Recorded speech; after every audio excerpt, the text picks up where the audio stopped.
नमस्कार मित्रांनो, Shri Swami Samarth. Only for स्वामी भक्त या यूट्यूब चॅनलवर आपले स्वागत आहे.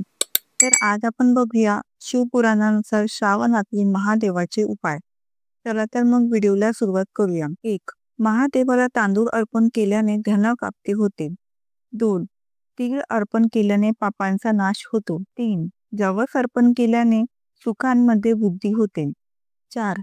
गहू अर्पण केल्याने अपत्य वृद्धी होते. शिवपुराणानुसार जाणून घ्या, महादेवाला कोणत्या रसाने अभिषेक केल्याने कोणते फल प्राप्त होते. 1. ताप आला असेल तर महादेवाला जल अर्पण केल्याने लवकर फरक पडेल. सुख आणि अपत्य वृद्धीसाठी सुद्धा महादेवाला जलाभिषेक करणे उत्तम मानण्यात आले आहे. तलख्य बुद्धीसाठी साखर मिश्रित दूध महादेवाला अर्पण करावे. 3. शिवलिंगावर उसाचा रस अर्पण केल्याने सर्व आनंदाची प्राप्ती होते. 4. महादेवाला गंगेचे पाणी अर्पण केल्याने मोक्ष प्राप्त होतो. 5. मधाने महादेवाचा अभिषेक केल्यास टीबी रोगातून आराम मिळतो. 6. जर शारीरिक रूपात एखादा मनुष्य कमजोर असेल तर त्याने गायीच्या शुद्ध तुपाने महादेवाला अभिषेक करावा. या उपायाने शारीरिक कमजोरी दूर होऊ शकते. शिवपुराणानुसार जाणून घ्या, महादेवाला कोणते फुले अर्पण केल्याने कोणते फळ प्राप्त होते. 1. लाल व पांढऱ्या रुईचे फुले अर्पण केल्याने मोक्ष प्राप्त होऊ शकतो. 2. चमेलीचे फुले अर्पण केल्याने वाहन सुख प्राप्त होते. 3. शमी वृक्षाचे पान अर्पण केल्याने मोक्ष प्राप्त होतो. 4. बेलाची फूल आणि पान अर्पण केल्याने सुंदर आणि सुशील पत्नी मिळू शकते. 5. गाई तुळीचे फुल अर्पण केल्याने घरांमध्ये कधीही अन्नाची कमतरता भासत नाही. 7. कन्हेरीचे फुल अर्पण केल्याने नवीन वस्त्र प्राप्त होतात. 8. प्राजक्ताचे फुलांनी महादेवाची पूजा केल्यास सुख संपत्तीमध्ये वृद्धी होते. 9. धोतऱ्याचे फुलं अर्पण केल्याने महादेव सुयोग्य पुत्र प्रदान करतात, जो कुळाचा उद्धार करतो. 10. दुर्वा अर्पण करून महादेवाची पूजा केल्यास आयुष्य वाढते.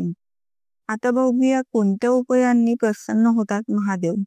पण पुढे जाण्याआधी जर तुम्ही चॅनलवर नवीन असाल तर चॅनलला नक्की सबस्क्राईब करा, म्हणजे माझे डेली व्हिडिओ तुम्हाला दिसणार. आणि जर तुम्हाला समर्थ रामदास स्वामी यांचे मनाचे श्लोक आणि त्याचा अर्थ बघायचा असेल तर मी वरती आय बटनवर लिंक दिली आहे, ते तुम्ही बघू शकता. चला तर मग बघूया कोणत्या उपायांनी महादेव प्रसन्न होतात. 1. श्रावणात दररोज बिलाच्या 12 पानांवर ओम नमः शिवाय लिहून ही पाने शिवलिंगावर अर्पण करा. या उपायाने तुमच्या सर्व इच्छा पूर्ण होऊ शकतात. 2. तुमच्या घरांमध्ये कोणत्याही प्रकारची अडचण असेल तर श्रावणात दररोज सकाळी घरांमध्ये गोमूत्र शिंपडावे. 3. लग्न जमण्यात अडचणी येत असतील तर श्रावण महिन्यात दररोज शिवलिंगावर केशर मिश्रित दूध अर्पण करा. या उपायाने लवकरच लग्नाचे योग जुळून येऊ शकतात. 4. श्रावणात दररोज नंदी बैलाला हिरवा चारा टाका. 5. श्रावणात गरिबांना अन्न दान करा. या उपायाने तुमच्या घरांमध्ये कधीही अन्नाची कमतरता राहणार नाही, तसेच पितरांच्या आत्म्याला शांती मिळेल. 6. श्रावण महिन्यात दररोज सकाळी लवकर उठून स्नान करून महादेवाच्या मंदिरात जाऊन शिवलिंगावर जलाभिषेक करून काळे तीळ अर्पण करावे. त्यानंतर मंदिरात बसून ओम नमः शिवाय मंत्राचा यथाशक्ती जप करावा. या उपायाने मानसिक शांती लाभेल.